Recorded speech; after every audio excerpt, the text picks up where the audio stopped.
Hello and welcome to ARIRANG News Break on this Thursday, May 12th. I'm Han-daeun in Seoul.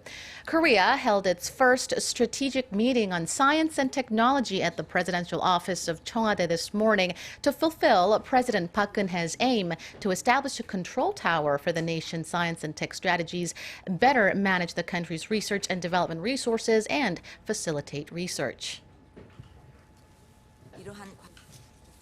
앞으로 과학기술 전략회의를 통해서 핵심 과학기술 정책과 사업에 대해 톱다운 방식의 전략을 마련하고 부처 간 이견 대립 사안들을 조정해 나가면서 우리 R&D 시스템의 근본적 혁신도 추진해 나갈 것입니다.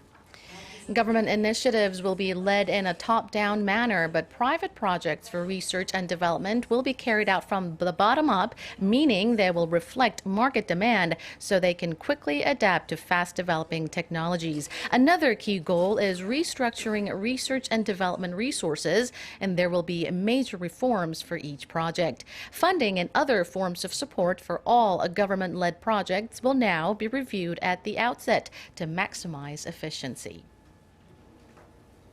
Korea's export prices fell for 2 months in a row in April due to the sagging $1 exchange rate. The prices retreated to the lowest level in 31 years. Park Jong-hong reports. The drop in export prices is largely blamed on the strength of the Korean currency against the U.S. dollar. In April, the U.S. greenback traded at 1,147.5 won on average. This reflects an increase of 3.4% from the previous month, when a dollar was worth 1,188 won. As a result, this led to an overall slide in export prices. According to preliminary data from the Bank of Korea, the export price index came to 78.19 last month, down 3.4% from a revised 80.97 the previous month. What's more, it marks the lowest level since 1985. The price index represents changes in the value of Korean exports in terms of local currency, meaning the higher the index, the more lucrative the business.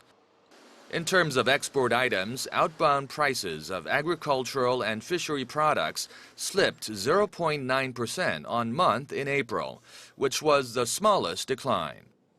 At the other end of the spectrum were DRAM semiconductors, tumbling as much as 10.8%. Import prices also suffered a setback due to the won's appreciation. They slipped 1.9% in April from the previous month.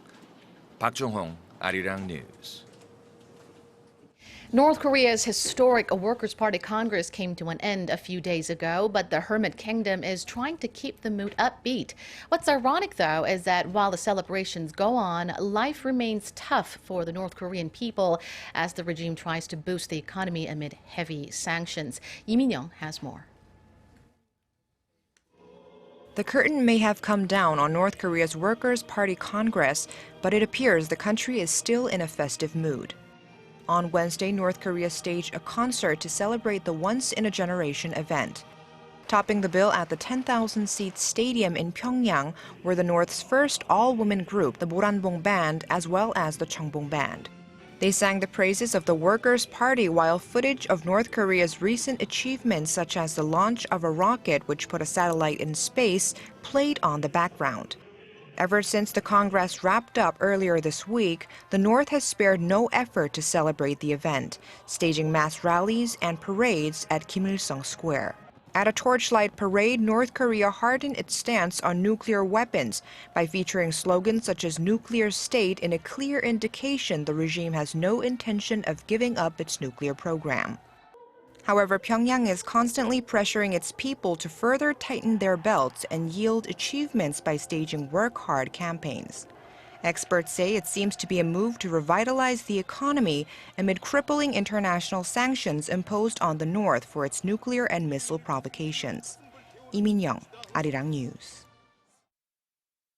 The prestigious Cannes Film Festival has kicked off again in France. Some of the world's biggest directors and movie stars have gathered for the annual event, including Korean director Park Chan-wook, who is looking to win his third Cannes Prize this year.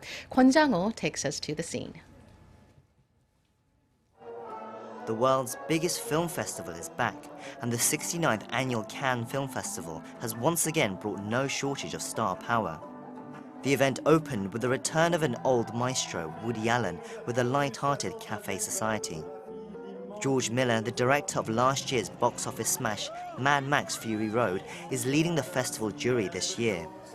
And trying to impress that panel is Korean director Park Chan-wook, who is looking to complete a hat-trick of Cannes Awards this year with his latest period piece, The Handmaiden. He won the Grand Prix for the revenge thriller Oldboy in 2004 and the jury prize for the vampire horror thriller Thirst in 2009. But Park has never won the coveted Palme d'Or, the festival's top prize. With strong competition from the likes of Ken Loach and Pedro Almodovar, Park is once again considered a long shot this year, but he's still expected to walk away with one of the other prestigious awards on offer. Off the red carpet, the atmosphere has been tense this year. With the terror attacks in Europe over the last few months, the event has opened amid a backdrop of heightened security. The French police staged a full terror attack drill last month, and 2 evacuation drills were held on Tuesday as well. Kwon Jang-ho, ARIRANG News. And that does it for now. Thank you for watching. Stay tuned to check out more of the day's domestic and global headlines here on ARIRANG.